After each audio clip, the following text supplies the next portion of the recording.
శ్రీకర్ ఇద్దరు కూడా బెడ్రూమ్ లో రొమాన్స్ చేసుకుంటూ ఉంటారు. ఇక పెద్దిరాజు చెప్పిన విధంగానే అవని బెడ్రూమ్ లో నుంచి సాంగ్స్ వినిపిస్తూ ఉంటాయి. అది వింటున్న కిట్టుకి మాత్రం చాలా కోపం వస్తూ ఉంటుంది. ఏంటి బావా ఈ గొడవ ఏంటి, అసలు నీకు ఎలా ప్రశాంతంగా ఉండగలుగుతున్నావు అని చెప్పి అడుగుతూ ఉంటాడు. ఆస్వాదించలుడు ఆస్వాదించు అని చెప్పి పెద్దిరాజు అంటూ ఉంటే, నాది ఆస్వాదించాల్సిన వయసా బావా, అనుభవించాల్సిన వయసు నీది, ఆస్వాదించాల్సిన వయసు అని చెప్పి కృష్ణ అంటూ ఉంటే, ఆస్వాదించడానికి వయసుతో పనేముందిరా అని చెప్పి పెద్దిరాజు అంటూ ఉంటాడు. ఇక అవని శ్రీకర్ ఇద్దరు కూడా ఒకరి కళ్ళల్లోకి ఒకరు చూసుకుంటూ ముద్దు పెట్టుకోబోతూ ఉంటారు. ఇక అప్పుడే అవని వచ్చి బెడ్రూమ్ డోర్లు క్లోజ్ చేసేస్తుంది. ఇక మార్నింగ్ అవుతుంది.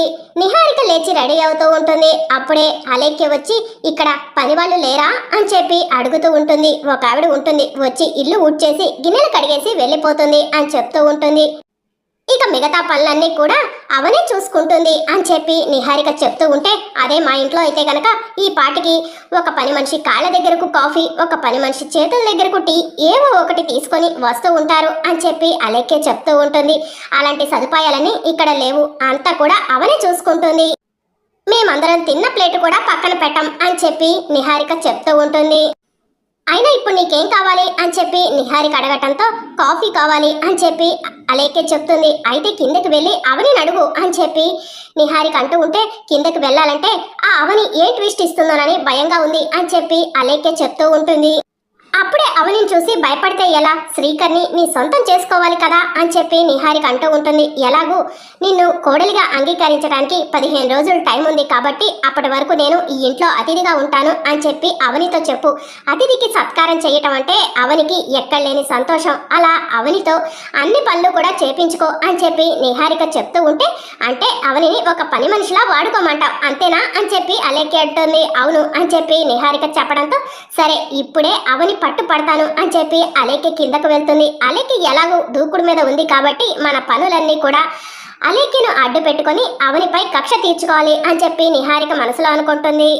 ఇంకా అవని కిచెన్ లో దోశలు వేస్తూ ఉంటుంది. అప్పుడే అలేఖ్య వచ్చి 15వ తారీఖు వరకు ఉండే కోడలు గారు ఏం చేస్తున్నారు అని చెప్పి అవనిని అడుగుతూ ఉంటుంది. దోశలు వేస్తున్నాను అని చెప్పి అవని చెప్పడంతో, నాకు కూడా దోశలు పెట్టు అని చెప్పి అలేఖ్య అంటుంది. వేస్తున్నాను, కొంచెం సేపు వెయిట్ చేయి అని చెప్పి అవని చెప్పడంతో, అదేంటి వేసిన దోశలు ఉన్నాయి కదా అవి నాకు ఇవ్వు అని అలేఖ్య అడగటంతో, వెయిట్ చేయమని చెప్తున్నాను కదా ఆగు అని చెప్పి అంటూ ఉంటుంది. లేదు ఆ దోశలు కావాలి అని చెప్పి అవని చెప్పడంతో, కనీసం నన్ను 15వ తారీఖు వరకు ఒక గెస్ట్ గానైనా ట్రీట్ చెయ్యి అని చెప్పి అలేఖ్య చెప్పడంతో ఇక అవని ఏం మాట్లాడదు. అలేఖ్య మాత్రం దోశలు తీసుకొని పెట్టుకోబోతూ ఉంటే అవనికి కోపం వచ్చి అట్ల కడతో చేతి పైన అంటిస్తుంది. అబ్బా అని చెప్పి అలేఖ్య గట్టిగా అరుస్తుంది. దాంతో అందరూ కూడా కిందికి వచ్చేస్తారు. ఏం జరిగింది అని చెప్పి అడుగుతూ ఉంటారు. దోశలు పెట్టుకుంటుంటే నా చెయ్యి కాల్ చేసింది, అసలు నిన్ను ఏం చెయ్యాలి అని చెప్పి అలేఖ్య అంటూ ఉంటే, నాకు మండిందంటే అలానే చేస్తాను అని చెప్పి అవని అంటుంది. అత్తయ్య మామయ్య టాబ్లెట్స్ వేసుకోవాలి, ముందు వాళ్ళకు దోశలు వేయాలి, ఆ తరువాతే ఇంకెవరికైనా అని చెప్పి అవని చెప్తూ ఉంటుంది. ఇంత చిన్న విషయానికే అలేఖ్య చెయ్యి కాలుస్తావా అవని అని చెప్పి లావణ్య అంటూ ఉంటుంది. అలేఖ్య గారాబంగా పెరిగింది. వాళ్ళ పుట్టింటి దగ్గర కాళ్ళ దగ్గరకు చేతుల దగ్గరకు ఈ పాటికి టిఫిన్లు వచ్చాయంట. అలా కాకపోయినా వంటగది వరకు వచ్చిన అలేఖ్యకు దోశలు పెట్టొచ్చు కదా అవని అని చెప్పి నిహారిక అంటూ ఉంటే, అయినా నువ్వేమైనా బంగారంతో వేస్తున్నావా ఏంటి అని చెప్పి కృష్ణ అంటూ ఉంటాడు. భోజనమైనా టిఫిన్ అయినా ఈ ఇంట్లో పెద్దవాళ్ల తర్వాతే చిన్నవాళ్లకు అని చెప్పి అవని చెప్తూ ఉంటుంది. అంతగా గారభంగా పెరిగిన వాళ్ళు, ఆకలికి ఆగలేని వాళ్ళు ఎవరైనా ఉంటే కనుక పచ్చిపిండి తినేసేయండి అని చెప్పి అవని అనటంతో, నన్ను పచ్చిపిండి తినమంటావా, అదే మా ఇంట్లో ఇలా ఎవరైనా చేశారనుకో వాళ్ళను ఇలా మెడపట్టి బయటకు గెంటేస్తాను అని చెప్పి అలేఖ్య అవని మెడ పట్టుకొని నెట్టేస్తూ ఉంటే, అప్పుడే సుజాత వచ్చి అవనిని గట్టిగా పట్టుకుంటుంది. నా చెల్లెల్నే కొడతావా, నీకెంత ధైర్యం అని చెప్పి సుజాత అలేఖ్య చెంప పగలగొడుతుంది. నన్నే కొడతావా, నేను ఈ ఇంటికి చిన్న కోడల్ని అని చెప్పి అలేఖ్య అనటంతో, నా చెల్లెలు జోలికొస్తే నిన్నే కాదు నీ అమ్మనైనా కొడతాను. ఏంటి ఈ ఇంటికి కాబోయే చిన్న కోడలివా, నువ్వు చిన్న కోడలివి అవుతావో కాదో నాకైతే తెలియదు, కానీ నా చెల్లెలు ఆల్రెడీ ఈ ఇంటికి కోడలు, అంతేకాదు ఈ ఇంటి మేనకోడలు కూడా అని చెప్పి సుజాత అనటంతో, నీకు ఈ మధ్య చేతి వాటం ఎక్కువైపోతుంది సుజాత అని చెప్పి లావణ్య అంటుంది. ఎంత మేనకోడలు అయితే నీ ప్రతాపం మా ఇంట్లో చూపిస్తావా అని చెప్పి వసంత్ అంటుంది. కొత్తగా వచ్చిన వాళ్ళకు ఈ ఇంట్లో కొమ్ములున్నాయా ఏంటి, అందరూ కలిసి కొత్తగా వచ్చిన ఆవిడకు వంత పాడుతున్నారు అని చెప్పి సుజాత అంటుంది.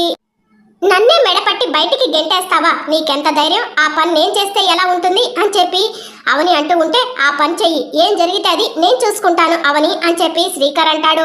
తప్పు చేసింది నీ భార్య అయితే అలేఖ్యను బయటకు గెంటేయడం ఏంటి అని చెప్పి కృష్ణ అంటాడు. ఈ ఇంట్లో అందరికీ ఒకటే న్యాయం అల్లుడు అని చెప్పి పెద్దిరాజు అంటాడు. బాగుంది, మీ తెలివి ఎలా ఉందంటే ఇల్లు తగలబడుతుంటే ఇంట్లో ఉన్న డబ్బు నగలు ఎత్తుకుపోవాలని చూసేవా, బుద్ధులు మీవి అని చెప్పి శ్రీకర్ అంటాడు. నీ పెళ్ళని తప్పు చేస్తే మా అందరినీ అంటావేంటి అని చెప్పి నిహారిక అంటుంది. ఈ విషయాన్ని ఇంతటితో వదలకూడదు అని చెప్పి లావణ్య అంటే, వదలొద్దు, ఎంతవరకు తీసుకెళ్తారో అంతవరకు తీసుకెళ్ళండి అని చెప్పి సుజాత అంటుంది.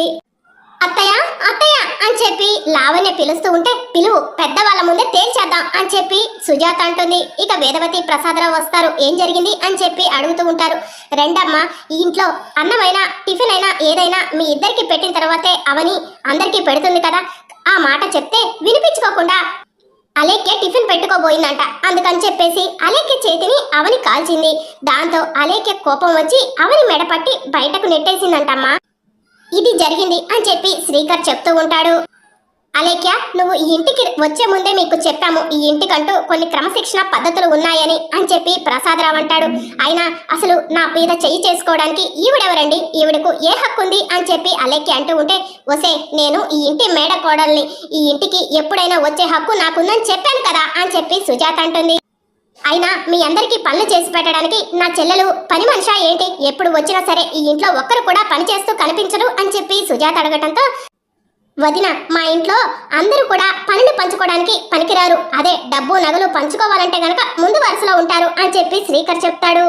అందరూ సింగారించుకొని తిరగటం కాదు, తల ఒక పని చేసుకోవటం అలవాటు చేసుకోండి అని చెప్పి సుజాత చెప్తూ ఉంటే, మా బాగా చెప్పొచ్చావులే అమ్మా అని చెప్పి కృష్ణ అంటాడు.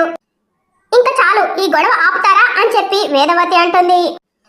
పాపం అలేఖ్య టిఫిన్ అడిగినందుకు అక్క చెల్లెలిద్దరు కలిసి ఇంత రాద్ధాంతం చేస్తారా అని చెప్పి నిహారిక అంటూ ఉంటే, ఈ రోజు అలేఖ్యకు జరిగింది రేపటి రోజున మనకి జరుగుతుంది అని చెప్పి లావణ్య అంటుంది. ఇక ఆ మాటలకు వేదవతి కోపం వచ్చి, ఇక చాలు ఆపుతారా, ఈ ఇంట్లో అవనిని తప్పు పట్టే హక్కు అధికారం ఎవరికీ లేవు అని చెప్పి అంటూ ఉంటుంది. ఇక అందరూ కూడా వెళ్ళిపోండి అని చెప్పి వేదవతి చెప్పడంతో అందరూ కూడా అక్కడి నుంచి వెళ్ళిపోతారు. మీ వీధిలో పని ఉండి వచ్చాను, నిన్ను ఒకసారి చూసేద్దామని వచ్చాను లోపలికి, నేను లోపలికి రావటం మంచిదైంది, రా బయటికి వెళ్దాం అని చెప్పి అవనిని సుజాత బయటకు తీసుకెళ్తుంది. ఇక అప్పుడు శ్రీకర్ వేదవతితో, అమ్మ ఏంటి అలేఖ్య రాద్ధాంతం, అలేఖ్యను ఇంట్లో నుంచి బయటకు పంపించేసేయాలి అని చెప్తూ ఉంటాడు. ఇక శ్రీకర్ కూడా అక్కడి నుంచి వెళ్ళిపోతాడు. తర్వాత ప్రసాదరావు వేదవతితో, అమ్మవారి ఇంటికి వచ్చినా సరే సమస్యలు తగ్గలేదు అని చెప్పి అంటూ ఉంటాడు. అమ్మవారు ఇంట్లోకి రావటం కాదండి, అలేఖ్య ఇంట్లో నుంచి బయటకు పోతే సమస్యలు తగ్గిపోతాయి అని చెప్పి వేదవతి అంటుంది. ఇక సుజాత అవనిని పక్కకు తీసుకెళ్లి, అసలు అలేఖ్యను ఇంట్లోకి ఎందుకు రానిచ్చావు, ఆ రోజు అడ్డుకోవచ్చు కదా అని చెప్పి అడుగుతూ ఉంటుంది. 10 రోజుల్లో పెళ్లి ఉంది కదా అని చెప్పి ఇక్కడే ఉంటానని తిష్ట వేసింది, దానికి తోడు నిహారిక ఒకటి సపోర్ట్ చేస్తుంది అని చెప్పి అవని ఆ రోజు జరిగిన విషయం అంతా కూడా సుజాతకు చెప్తూ ఉంటుంది. అలా అని చెప్పి ఆ నిహారిక ఏదో లాజిక్లు మాట్లాడిందని సవతిని తీసుకొచ్చి ఇంట్లో పెట్టుకుంటావా, దాని జుట్టు పట్టుకొని మెడ పట్టుకొని బయటకు గెంటేయాల్సింది పోయి అని చెప్పి సుజాత అంటూ ఉంటుంది. అక్క ఆవేశపడకు, ఇదంతా కూడా అమ్మవారి మహిమ అనుకుంటున్నాను అని చెప్పి అవని చెప్తూ ఉంటుంది. నీకేమైనా పిచ్చా, అమ్మవారి మహిమ ఏంటి అని సుజాత అడుగుతూ ఉంటే, పాప కిడ్నాప్ అవటం, రుద్రాని ఊర్లో గుడి మూసేయటం, ఎవరి పెళ్లిళ్ళు కాకుండా చేయటం, విగ్రహాన్ని ఎత్తుకెళ్లిన డేవిడ్ చనిపోవటం, ఇదంతా కూడా అమ్మవారి మహిమే అక్క అని చెప్పి అవని చెప్తూ ఉంటుంది. అందుకనే ఇంకా 15 రోజులు టైం ఉంది, ఈ 15 రోజుల్లో 15 సంవత్సరాలు వెయిట్ చేయటం కరెక్టే, కానీ అది పెళ్ళైన వాడి కోసం ఎదురు చూడటం కరెక్ట్ కాదని అలేఖ్యకు తెలిసేలా చేస్తాను. కూతురి కోసం ఊరి జనాల పెళ్లి కాకుండా చేయాలనుకున్న రుద్రానికి తన తప్పేంటో తెలియజేస్తాను. అన్నింటికంటే కుటుంబమే ముఖ్యం అనుకునేలా నిహారికను చేస్తాను. అందుకే నాకు కొంత టైం కావాలక్క అని చెప్పి అవని చెప్తూ ఉంటుంది. నువ్వేం చేస్తావో నాకు తెలియదు, ఈ పెళ్లి ఆపడానికి నేను చేసే ప్రయత్నం నేను చేస్తాను, నువ్వు చేసే ప్రయత్నం నువ్వు చెయ్యి అని చెప్పి సుజాత అవనికి చెప్పి అక్కడి నుంచి వెళ్ళిపోతుంది. అలేఖ్య ఒంటరిగా కూర్చొని సుజాత కొట్టిన దెబ్బలను గుర్తు తెచ్చుకుంటూ ఉంటుంది. అప్పుడే నిహారిక వచ్చి, ఏంటి ఆలోచిస్తున్నావు అని చెప్పి అడుగుతూ ఉంటుంది.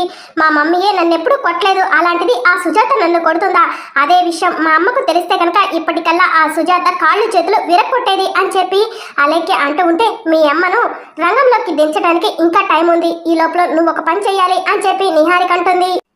ఈ ఇంట్లో నువ్వు శాశ్వతంగా ఉండాలంటే పెళ్లికి ముందే శ్రీకర్ని నీ వాణ్ణి చేసుకోవాలి అని చెప్పి నిహారిక చెప్తూ ఉంటుంది. అదెలా అని చెప్పి అలేఖ్య అడుగుతూ ఉంటే, నా దగ్గర మంచి ఐడియాలే కాదు చెడ్డ ఐడియాలు కూడా ఉన్నాయి, ఇప్పుడే వస్తాను ఉండు అని చెప్పి మల్లెపూలు తీసుకొచ్చి నిహారిక అలేఖ్య తల్లో పెడుతుంది. ఇప్పుడు ఇవెందుకు అని చెప్పి అలేఖ్య అడుగుతూ ఉండి, వెయిట్ అని చెప్పి నిహారిక వెళ్ళి పర్ఫ్యూమ్ తీసుకొచ్చి, ఇది ఇంపోర్టెడ్ దుబాయ్, దీన్ని మనం స్ప్రే చేసుకొని మన వాడి దగ్గరకు వెళ్తే వాడు మైకంలో మన దగ్గరే ఉంటాడు, ఇక మనం వాడిని సొంతం చేసుకోవచ్చు. నెక్స్ట్ డే నుంచి శ్రీకర్ నీ జీవితాన్ని నాశనం చేశాడని చెప్పి అందరికీ తెలిసేలా ఏడిస్తే ఇక శ్రీకర్ నీవాడైపోతాడు. శ్రీకర్ ఆఫీస్ నుంచి రాగానే ఈ స్ప్రే నువ్వు చేసుకొని శ్రీకర్కు తెలియకుండా ఈ స్ప్రేని శ్రీకర్కి కొట్టు, అప్పుడు శ్రీకర్ నీ చుట్టూ తిరుగుతూ ఉంటాడు, నీ వాడైపోతాడు, నువ్వు సొంతం చేసుకోవచ్చు అని చెప్పి నిహారిక చెప్తూ ఉంటే, థ్యాంక్ యూ అని చెప్పి ఆ పర్ఫ్యూమ్ తీసుకొని అలేఖ్య అలా మెట్లు దిగి వస్తూ ఉంటుంది. అప్పటికే శ్రీకర్ అవని తల్లో పూలు పెడుతూ ఉంటాడు. అదంతా చూసి అలేఖ్య కోప్పడుతూ ఉంటుంది. రోజు భలే ఆఫీస్ నుంచి వస్తూ వస్తూ పూలు తీసుకొస్తావు, అందరి భర్తలు నీలా ఉంటే ఎంత బాగుండు బావా అని చెప్పి అవని అంటూ ఉంటే, అందరి భార్యలు కూడా నీలా ఆలోచించి నీలా అందంగా ఉంటే ఎందుకు నాలా ఉండరు భర్తలు అని చెప్పి శ్రీకర్ అంటాడు. మనమిద్దరం దూరం అయ్యే రోజులు దగ్గరకు వస్తున్న కొద్దీ మన ఇద్దరి మధ్య ప్రేమ దగ్గర అవుతుంది బావా అని చెప్పి అవని అంటూ ఉంటే, నేను ఎప్పటికీ నిన్ను దూరం చేసుకోను, పంతం పట్టింపులు ఏవైనా ఉంటే నీకు అలేఖ్యకు మాత్రమే, అది నా వరకు కాదు అని చెప్పి శ్రీకర్ చెప్తాడు. ఈ మాటలన్నీ అలేఖ్య చాటుగా ఉండి వింటూ ఉంటుంది. మరి అప్కమింగ్ ఎపిసోడ్ లో ఏం జరుగుతుందో తెలుసుకోవాలనుకుంటున్నారా? అయితే ఛానల్ ని సబ్స్క్రైబ్ చేసుకొని సపోర్ట్ చేయడం మర్చిపోకండి. Thank you for watching.